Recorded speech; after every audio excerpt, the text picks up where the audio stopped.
Good evening, everyone. Welcome to today's Sunday's evening program. So, just a brief introduction for Devarshi ji.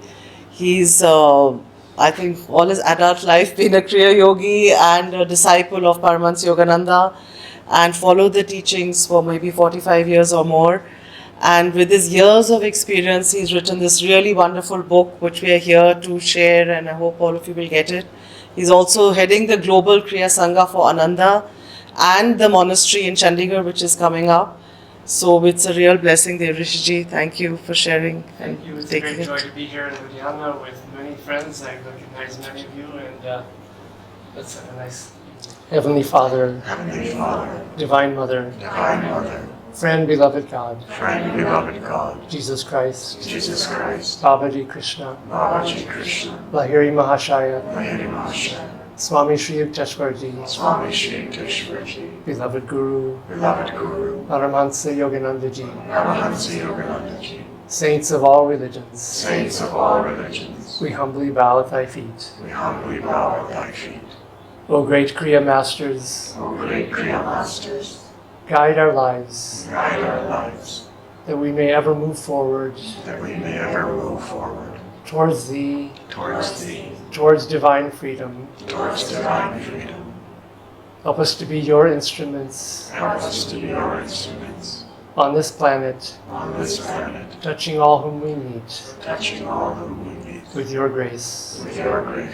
Om Shanti Shanti Shanti.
Simple chant of Yogananda's, listen to my soul song, listen to my heart song.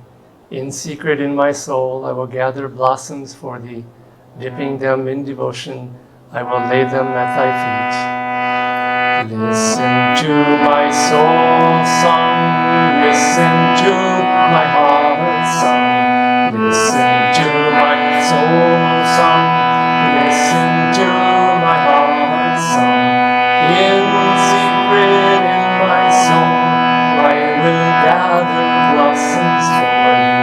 Dipping them in devotion, I will lay them at thy feet. Listen to my soul song, listen to my heart song. Listen to my soul song, listen to my heart song. In secret in my soul, I will gather blossoms blossoms for thee. Dipping them in devotion, I will lay them at thy feet. Listen to my soul song, listen to my heart song, listen to my soul song, listen to my heart song. In secret in my soul, I will gather blossoms for thee. Dipping them in devotion, I will lay them at thy feet. Listen to my soul song, listen to my heart song, listen to my soul song, listen to my heart song. In secret in my soul, I will gather blossoms for thee. Dipping them in devotion, I will lay them at thy feet. In secret in my soul, I will gather blossoms for thee. Dipping them in devotion, I will lay them at thy feet.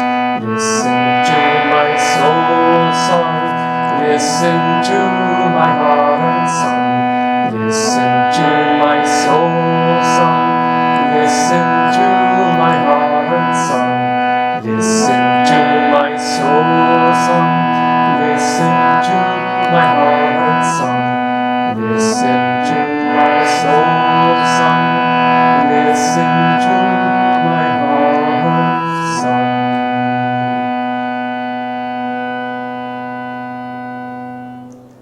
Let's meditate for just a few minutes, offering that love that's been awakened in our hearts, offering it upwards to the point between the eyebrows, at the feet of omnipresence, at the feet of the divine.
Oh.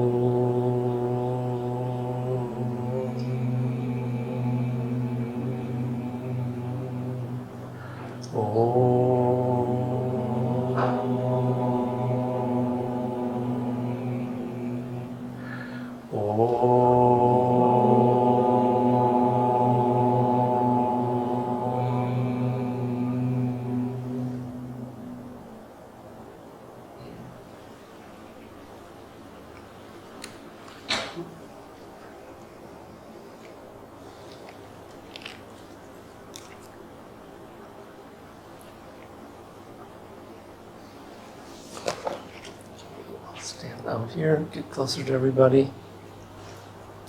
Thank you, Harpriya, for the introduction. Thank you, everyone.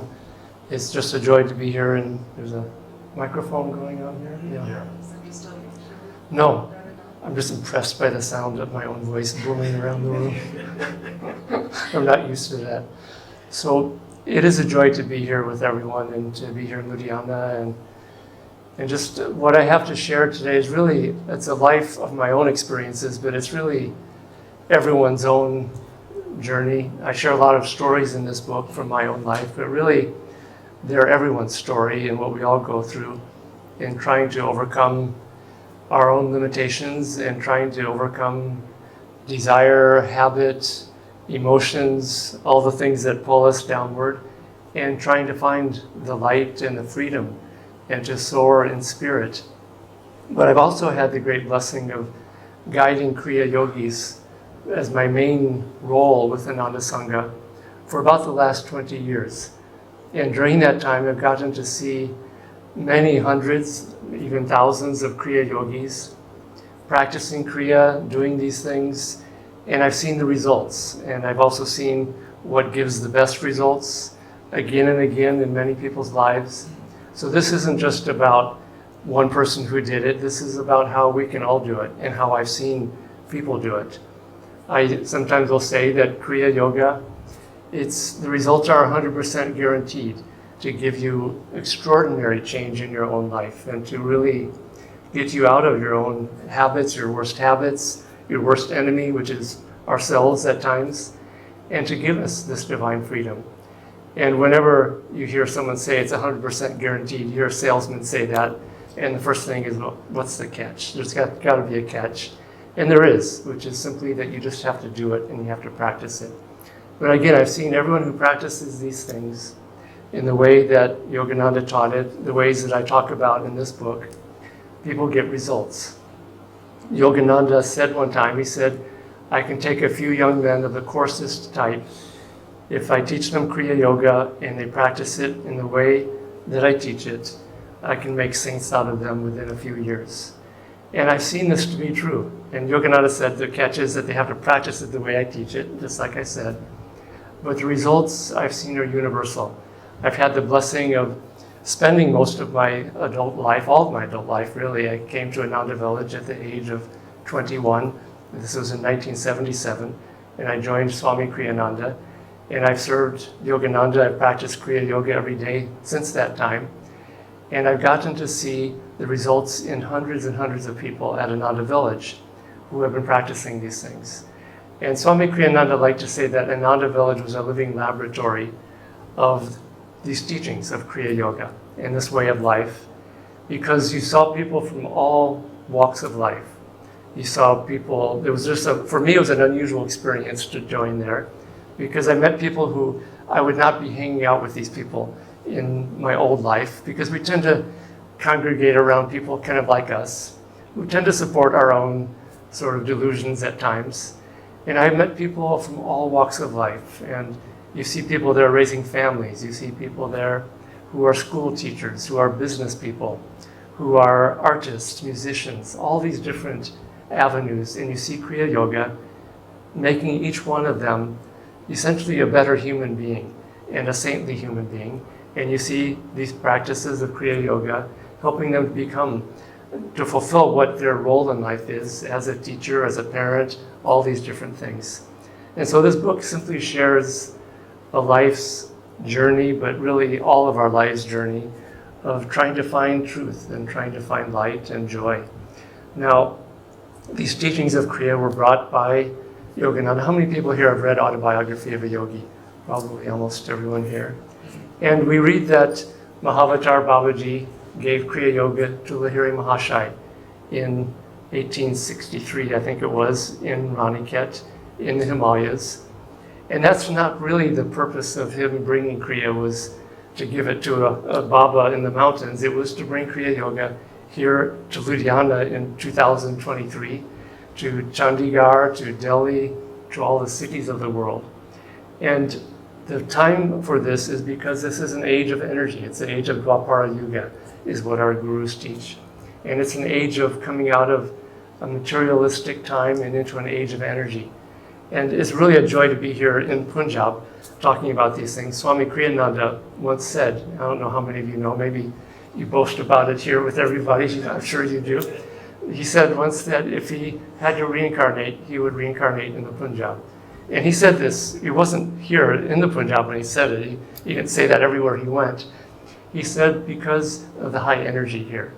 And it really typifies this age of Dwapara Yuga, of an age of more energy and higher energy. But the problem is that it's also an age of very agitated energy. You know, we have all the restlessness of the internet, of just a fast pace of life. I mean, I think everyone keeps thinking, it just seems like life keeps getting faster and faster and faster, and when will it stop getting faster? Because it's an age of more and more energy. And so these teachings were brought to us here and now to be able to deal with these things. You know, Mahavatar Babaji said, or Yogananda said about Mahavatar Babaji, that he understood the complexities of Western civilization in these modern times. And what we see right now, we see, drive home, and you'll see every second of the way the complexities of this time. And Kriya Yoga was brought right here, right now for this reason. It wasn't brought for the Babas in the Himalayas. I used to think that. I tell this story in the book that when I first started hearing about yoga and meditation, I was a teenager, and I had a deep experience of the divine, and I just took a vow that I would be a yogi in this lifetime. And so I started seeking truth. I started trying to find a teacher, and I finally decided I would be a hermit, a Baba in the Himalayas. I think I had past lifetimes of that. And so I went up into the California mountains, and I just lived off of food that I would bring with me. I mostly was trying to flee people and get away from people and be by myself, to be a hermit. And I would spend weeks at a time in the mountains without seeing anybody except the wild animals up there. I share one story in the book, but I'll share another one, which is that I was up in the mountains, and it was springtime, but in the high mountains in California, springtime is very cold and very wet. And I was hiking up in the mountains, and I didn't have a tent or anything. I just would have a sleeping bag, and it was raining. I got wet, and I slept that night. I hung up. I had a pair of jeans that I was hanging out to dry overnight. And when I came out in the morning, I was amazed because it looked really, really dry. I couldn't see the water shining on them. And I went to put them on. I picked them up, and they were frozen, totally solid. It was hard as a board. I could have held them horizontal and held them out. And I share another story in here, just sharing the romantic life of a Baba in the mountains, in case anyone is ever tempted by doing that, because I think people, their jobs, their family, and they think, oh God, this is what I really need. I need to be a Baba up in the Himalayas and in the mountains. But I'm here to tell you that doesn't work. And another morning I woke up, and again, no tent or anything, and no people for weeks at a time. And I could feel, my head was out of the sleeping bag. My hair was Baba-like hair. It was all wild and all knotted and everything. And I could feel something pulling on my hair. And it was some wild creature, because there were no humans around where I was staying. And I was just really charmed, like, who is this waking me up in the morning? And it was a surprise from God, from Divine Mother. And I looked up, and there was these two birds in my hair, tiny, tiny little birds, pulling on my hair and playing and just chirping and very, very happy. I think they were looking for a nest. I really do think that's what they were doing. But in spite of this very, very romantic life up there in the mountains, here I was trying to escape all the hubbub of civilization and the complexities of Western civilization, but also all the people and all the problems, just in case you're tempted by this. But there was one problem that kept following me everywhere I went. There was one person who kept following me, tagging along, pulling at me and chattering in my head, and that person was Devarshi. That was the problem. It wasn't all the other people, it was this person was the only problem. And so I realized I needed to have a spiritual practice. I needed a teacher, a guru. I needed a sangha, other people to help me, to guide me along the way. And that's when I found Yogananda, and I found Ananda Sangha, Swami Kriyananda. And I started practicing these things. And I realized that one doesn't have to escape where we are right here and now in order to find God, in order to find peace, in order to find joy. these great masters came to give us Kriya Yoga, to help us right where we are now and to show us that we don't have to change any outer circumstance, and we have the tools to change ourselves. And so this is what Kriya Yoga is for. It's just for helping us change ourselves. It works at the very sort of root cause of our suffering. In the Yoga Sutras of Patanjali, he was a great sage of yoga, and the very first stanza of his Yoga Sutras is Yogas Chitta Vritti Nirod, which is yoga is the neutralizing of the waves of feeling of the heart. And this is really the root of everything. And in some ways, this is kind of gets to the heart of all the problems that we face in our lives. We think it's up here with restless thoughts and ideas and anxieties. But really, the origin is in the heart. And when we have a restless thought or a negative thought, or we're not seeing clearly, it's not because of the mind, it's because of the heart. The yogis teach that when we meditate, and Yogananda used this analogy, he said it's much like sitting in front of a lake up in the mountains. And the full moon is up above the lake, and the lake is very agitated by the wind, and there's waves in the lake, and the reflection of the moon, the full moon above it, is all broken up into countless little pieces that are moving around. And so what we do when we practice Kriya Yoga and meditation is first to calm those agitated waves of feeling of the heart. And when we can calm those agitated feelings, then we can start to see clearly the reflection of the moon in that lake. And so the yoga teachings start with calming the waves of feeling in the heart. And who are we really? We think, that we're the thoughts, we're the head, we're the brain. But when you point to yourself and you say, someone asks, whose is this thing, or who did that? And you point to yourself, where do you point? You say, oh, it's mine. You point here. You point to the heart. You don't point, oh, that's mine. That's me. No, we point to the heart because we understand innately, without having to think of it, that this really is where this feeling energy of the heart is really where we identify with. And the teachings of yoga show us not only how to calm the waves of feeling of the heart, but also how to transcend and offer them upwards to God in deep, calm devotion. And this is the power of Kriya Yoga. They can take any person, as Yogananda said, a few young men of the coarsest type, and they can become saints. I've seen this so many times. I hear almost every few weeks, I hear one of our teachers, one of our mentors talks about someone who has learned Kriya, and they were trying to overcome, X attachment, X desire. They were smoking, they were drinking, this and that. They learned Kriya Yoga. And for all these years of trying to overcome those bad habits, they learn Kriya Yoga, and within a few weeks it just falls away on its own. And that's because Kriya helps us to go right to the heart of the problem, which is right here. Helps us to calm desire, attachment, anger, all these different things that cause us so much suffering, and how to control that energy. Pranayama is control of the life force. It's one of the basic things of Kriya Yoga, one of the basic tools that we work with. But it really shows us how to work with the control of the feeling energy and learn how to turn it upwards towards God in deep, still, devotional, uplifted meditation. Again, it sounds almost too good to be true, but I think if you talk to people who've been doing Kriya for 20, 30, 40, 50 years, you find that it's universally true. And these are different people from all walks of life, all different types of personalities. I'll share a few stories about how it can change people and how it can help us overcome even our greatest fears and the greatest sufferings and anxieties.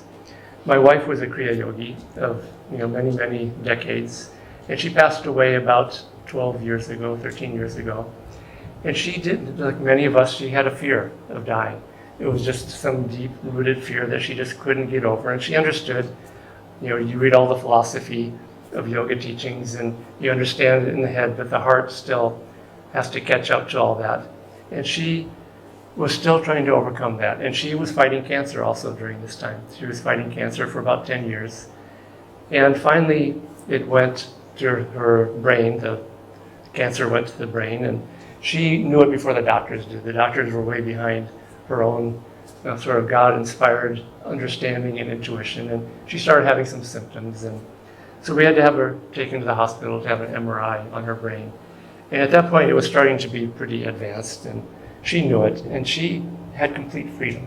After all these years of fighting and struggling with trying to overcome a really deep-rooted fear that I think is really true for everybody, she had become completely free of it, to the point where she was just in a state of joy and even good humor the whole time. And she just even said, if I don't have brain tumors, I'll eat my socks. She was so convinced and understanding, but in a deep, free, intuitive way. But as I was wheeling her in on the wheelchair to have the MRI, she was very, very calm and very inwardly at peace. But I wasn't. I was in a state of agitated emotion that Patanjali talks about, the opposite of yoga. And that's very natural. But my wife, she was just very calm, very centered, not thinking even of herself, thinking only of my own sort of agitated suffering. And she just said very calmly to me, she said, detach yourself, control the reactive process, live the teachings. That's all she said that whole trip to the hospital. Detach yourself, control the reactive process, live the teachings. And what she was saying is, detach yourself from this flurry of emotions in your heart. And you might ask, how is that even possible? Kriya Yoga is how it is possible. The reactive process, what is that? This is how we react emotionally to events in our life. And so something happens to us, and what do? Our emotions respond in a positive way or in a negative way. And so what Kriya Yoga does, it doesn't deaden the emotions. It starts to turn them upward into a divine emotional feeling state, which is divine love and divine joy. And when my wife told me that, I understood that I could help her much better if I wasn't in this agitated emotional state. And so I listened, and I think there was some divine grace, maybe a blessing from her. And she only lived for 3 more weeks in a state again of deep freedom and bliss really the whole time. But I was able to calm this emotional attachment that I had in my heart, and I didn't deaden it. This is the thing that many yogis make the mistake of doing. They think that emotions are bad, therefore I have to kill my emotions. And you see people doing this. They self-medicate to kill any agitated feeling, or they dull the emotions, or they dull the feelings. But what yoga teaches, it gives us control to offer the emotions, the feeling energy, the heart energy, upward towards God in a deep, calm, uplifted state. And when we can do that, then anyone can do what I did, which was just to be a calm, loving presence in her last days, and even just be a very sweet, joyful, even personal presence too, but not with this agitated emotional feeling. And you'll find that you can do this in any part of your life. And when you do, 2 things happen. One is that you start to see things a lot more clearly. Just like that lake with all the agitated ripples, it clouds our own judgment of what we're seeing. You hear this expression, blind with rage or blind with anger. And we're all, to some relative degree, we're all blind with these agitated emotions of the heart. And so calming the emotional feelings of the heart, we start to see more clearly. The other thing that it does, it allows us to get control of that energy and to start to uplift it in really the highest, deepest states of divine meditation, divine joy, and divine love. So this is really the power that Kriya Yoga has to change us. And it's something that is not mechanical in the way that it works. People hear that one Kriya is what Yogananda said, which only takes about 30 seconds, is equal to a year of natural spiritual evolution and growth. And people hear that and they think, wow, that's what I want. That's what I read the autobiography of a yogi, and I said, that's what I want, and I really pursued it very strongly. But it's not mechanical in the way that it works. That's the catch. people think, okay, I just have to do a million kriyas and I'm liberated and I'm free. But you have to have this intuitive understanding, the guidance of a guru. And so this book really talks about how all these different sort of art aspects of the spiritual path, because as Swami Kriyanandaji would often point out, the path of yoga, the path of meditation, the path of Kriya Yoga is both a science and an art. And the science is how we work with energy. It's the yoga teachings and how they work. It's also how, this microphone is not actually working very well. So let me just, yeah, you can put it there.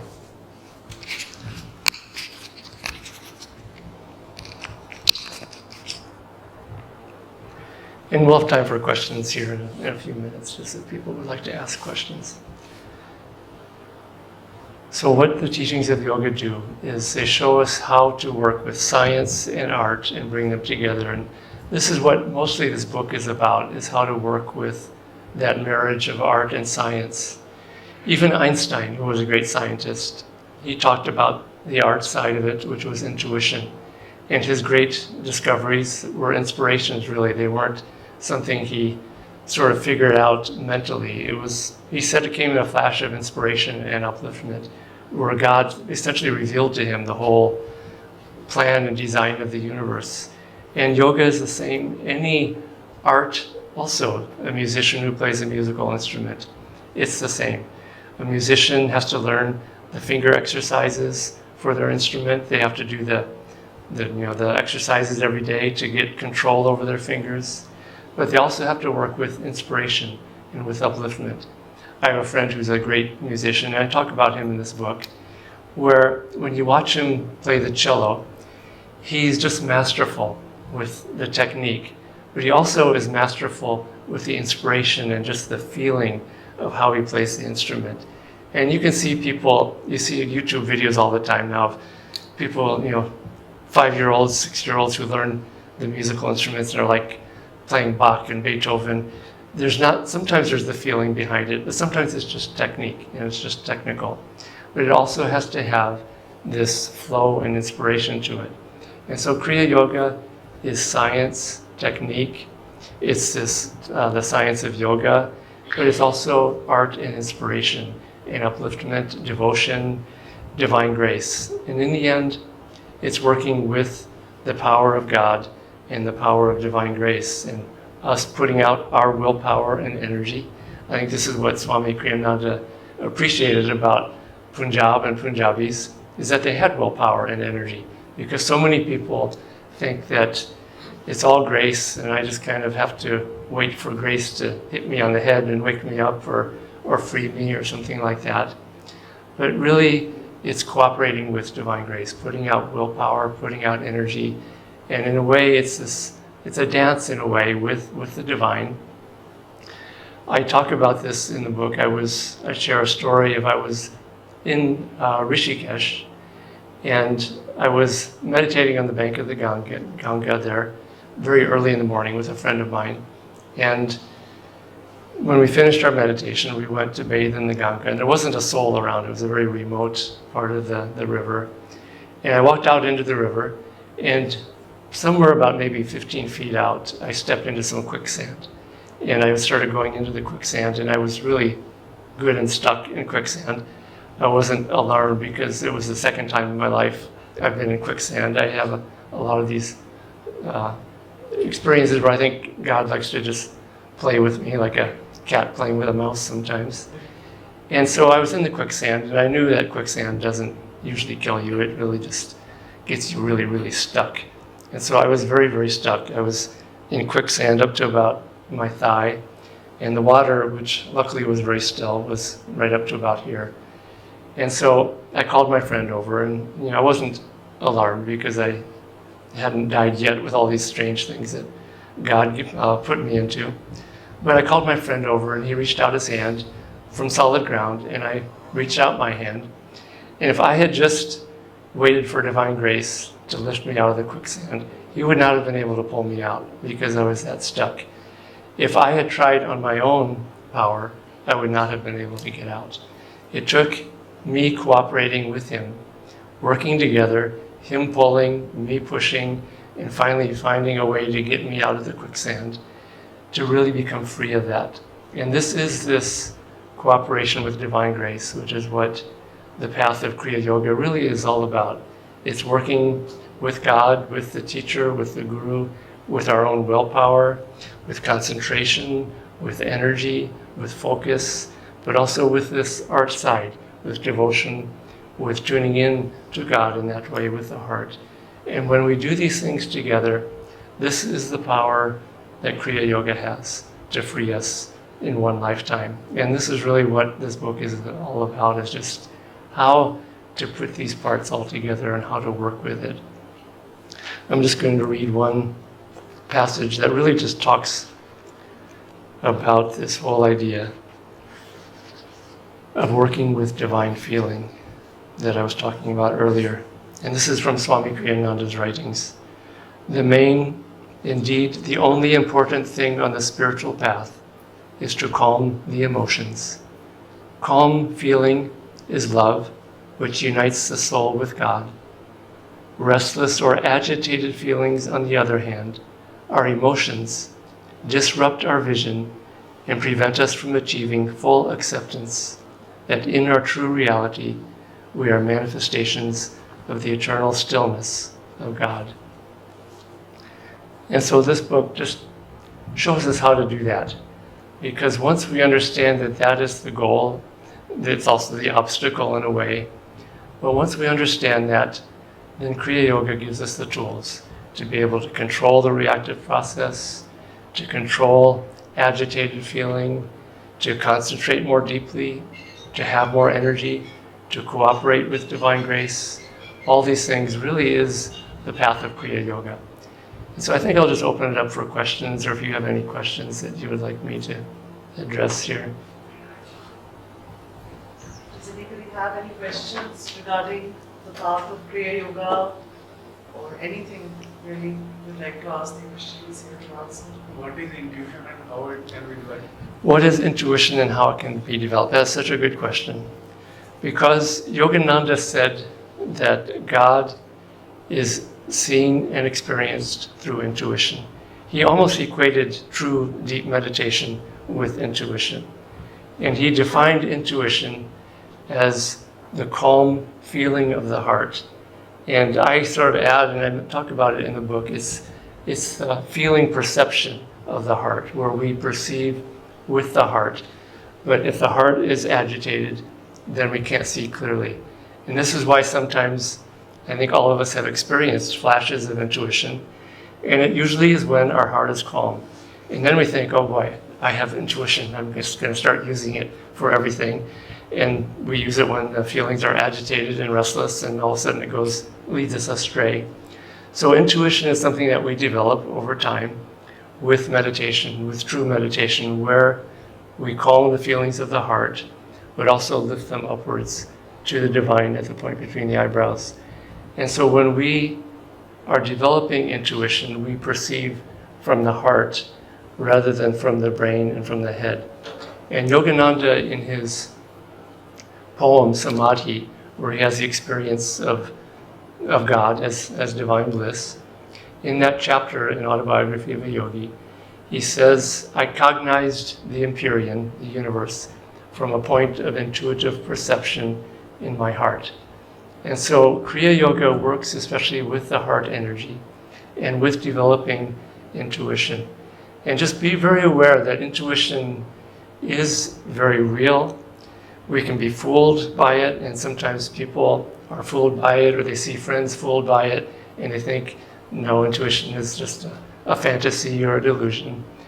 But this is where the great saints really guide us, is working with this heart feeling. Again, not deadening it, but awakening it even. But once it's calmed, uplifting it to God, up to the point between the eyebrows. And when we can do that perfectly, we go into the state of deep feeling stillness, but also deep feeling perception of the heart. And that is what intuition is. Now, you can't describe it perfectly, because you have to understand it from intuition in a way. Swami Kriyananda once at a Kriya initiation, he surprised me because he said, "And the most important part of Kriya, I cannot teach you." I thought, oh no, I'm here to learn Kriya Yoga and he's telling me the most important part, he's not going to teach me. Is there some secret place where we go to find the real stuff? And then he said, no, this is the art side of this practice, and you have to learn it and develop it in your own daily meditation practice. It's not a switch that you can flip. It's not something that you just figure it out and all of a sudden you have intuition. It's something that you work at developing in meditation. But you'll find that intuition can start to guide our lives in making decisions. I'll use an example because it's why I'm here, is in Chandigarh right now, or in Ludhiana in Punjab, is that a few years ago, I'm guiding and directing our monastery of monks here in India, and we were trying to find a new way of doing this monastery because it hadn't been working very well. And it was intuition really that guided us, to start taking a different approach with it, to start trying some new ways of doing it, but also to find a new place to come and do it, which turned out to be Chandigarh in this region around here, where we ended up buying some land and just starting to develop a monastery and monks. And the answers would not have come if I had just tried to sit down and figure it out mentally. Now, it's easy to get fooled also, by pseudo-intuition. And so really, it's a lifelong practice of just learning how to calm the heart, learning how to uplift the heart, learning how to tune in. It's kind of like a radio, the old-fashioned radio, where you're turning the dial and you're trying to get the station, and the station is distant and there's a lot of static, and you just have to very sensitively tune it to get the right radio station. And that's how intuition works. It just comes from a way of listening from the heart, but in a very sensitively, sort of a fine-tuned way. But when we work on it, it's also, as Yogananda said, it's how we perceive God and how he perceived this experience of samadhi bliss.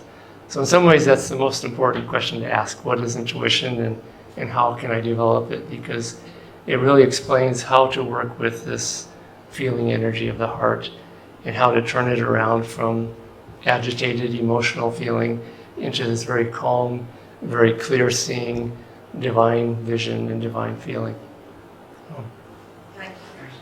I'm glad your intuition brought you to this part of the country. We all are blessed. Anybody else has any question? Sir, how can this Kriya Yoga process be helpful for us in achieving our long-term life goals? Yeah, so I've seen that Kriya helps everybody in every situation.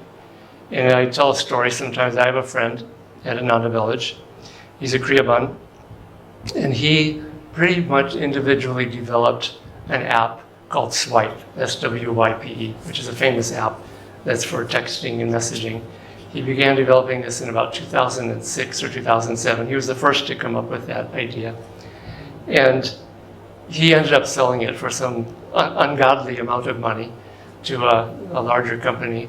But he was pretty much the sole inventor of that app and designer, and he had a small team working with him. And it was really a revolutionary app at that time. And I asked him how he did that, because he's a Kriya yogi, he's a meditator, and yet he was a businessman and a programmer, all these things together. And he said that whenever he would have a problem with developing that app, whether it was the business side or the programming side, he would meditate, he would practice Kriya Yoga, he would pray to God as Divine Mother for the answer to the problem, and he said the answer would come. And this is what intuition is. And this is how it can help us, even in the most mundane areas of our life, to become a better business person, to become a better, whatever your life is about. It will help you to become better at whatever you do, because it helps the mind to become more clear. It helps us to have more focused energy. So Kriya Yoga can help with anything one is trying to achieve in life, actually. So it sounds too good to be true. But I've seen it, and I've seen it time and time again with people from all walks of life, that it really helps people ultimately become a better human being, as I said. in whatever we're doing. So any other questions? Thank you. I think one last question, if anyone has. So, after Kriya, after performing some of these practice of Kriya, when we start watching our mind during meditation, it becomes even more restless. What is Yeah. the reason for that? Yeah, this is actually a good question too. He said the mind, when we practice meditation, we sit still, it becomes more restless. Now, I think, and I've experienced this too at times, and what I am seeing after years of practicing meditation is not that the mind becomes more restless. It's just that we're finally noticing for the first time how restless our minds really are and always have been. We're finally getting still enough for the first time to see all these thoughts rattling around and bouncing around in our head. And so one of the things in this book, one of the principles that Swami Kriyananda shared in talking about learning to control our thoughts, learning to control our emotions, and learning to control everything, anything in our life, he says awareness precedes control. And in order to control anything, even an athlete doing an action, in a sport, first you have to be very aware of what's going on, aware of how our body works, aware of what our opponent is doing, and then from that we can start to learn to control a situation, a football, basketball, any of these things. And so that's the first step, what you're experiencing, is that finally for the first time you're seeing how restless your mind is. And it's because you're becoming still enough for the first time to start to see how restless the mind is. To go back to the analogy of the lake with all the ripples on it, for the first time you're finally noticing that there is a lake and you're seeing all these restless ripples on the lake. And so one thing that I have found very helpful, because it can be discouraging. You sit down to meditate, you do all the practices, just exactly as we're taught. We're sitting there and all of a sudden we realize I am really restless. My mind is bouncing all over the place. But understand one thing that Yogananda said. He said, God is just behind your thoughts. And this I talk about in the book too, that we, for the first time, are starting to finally wake up to the fact that our minds are just churning all the time. And finally we can see, okay, there's my thoughts, there's my restless thoughts. God is just barely behind that. I'm really, really close. And this is what I think a lot of meditators experience. That when they start sitting and practicing meditation and they start seeing their restless thoughts, for the first time in our life, we can actually start to work at controlling that restlessness. And it comes just being aware, simply being aware. One way that I think a lot of us who practice meditation have seen is that the restless thoughts are a little bit like a jar with some mud and some water in it, and you shake it and it's all cloudy and disturbed, and then over time the mud starts settling out of the water and the water starts to become clear. And so the answer to that problem is simply to just stay with the practices. Hong Sa technique, which is part of the path of Kriya Yoga, is a really extraordinary tool. Even though people I think see it as a beginning technique, it actually is a very advanced and very powerful technique for calming the waves of feeling of the heart, because it works with the breath, it works with the thought processes, and by concentrating on the breath itself, it starts to slow down the heart rate, the breathing rate, and when the heart rate is slowed down, the breathing rate is slowed down, the restlessness of the heart and the feeling aspect of the heart starts to calm down also. And if you can practice Hong Sa technique for 10 minutes at a time even, just with deep attention and concentration, with relaxation, you'll find that it really does start to be effective. It's also a tool that any tool that you have takes time to learn how to use that tool. It takes practice. If you put a scalpel in the hands of someone who doesn't know surgery and has never done it before, they're going to botch things up really badly. But with practice, with learning the skills, with patience, with repetition, you start to learn how to use the tool. And it's the same with that. So don't get discouraged by seeing your restless thoughts for the first time and waking up. In a way, I think that's actually a step in the process of waking up, is seeing those restless thoughts. The other thing that I have found really helpful to understand is that when the Hri Mahashaya would give Kriya initiation, he would quote Mahavatar Babaji and say what Babaji said is that he would quote from the Gita, where Krishna is telling Arjuna that these practices, this inner religion, will free you from dire fears and colossal sufferings. And those dire fears and colossal sufferings, we think they're all in the head. And when someone's all caught up in anxiety, fear, worries, possible things that can go wrong, you hear people say, well, it's all just in your head. Well, it's not really. It's actually all in the heart. And with a practice like Hong Sao, it actually starts, even physically almost, to start to calm those waves of feeling of the heart. And when those start to get calm, then the restless thoughts and the anxieties and all these things that are churning around in your head start to become much, much calmer.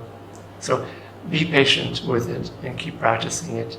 And I just always find it encouraging when Yogananda said, God is just behind your thoughts. He didn't say God is way behind your thoughts, and that you're only just beginning. It's almost like he's saying, now you've come to the last doorway that you have to get through, which is your thoughts. And now for the first time in our life, we're realizing that, and we're starting to see it for what it is.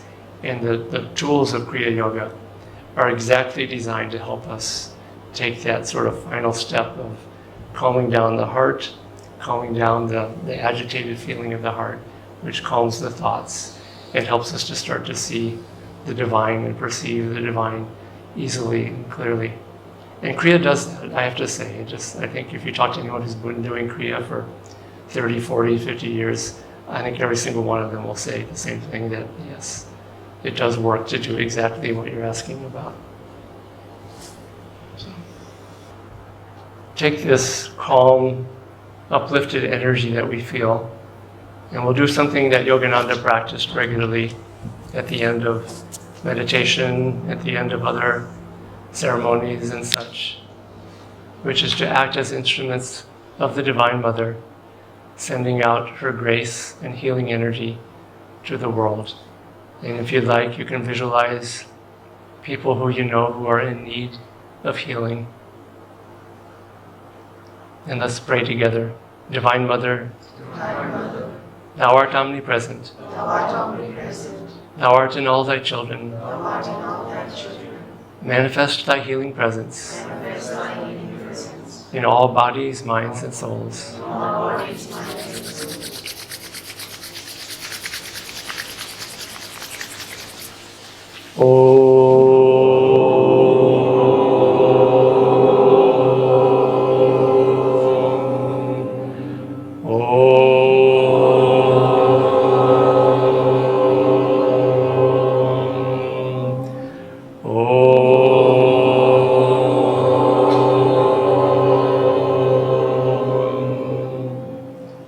And we'll close with a prayer that Yogananda Ji said was his favorite prayer, which he would often repeat. Divine Mother, may thy love shine forever, on the sanctuary of our devotion. And may we be able to awaken thy love in all hearts. Om Shanti, Shanti, Shanti.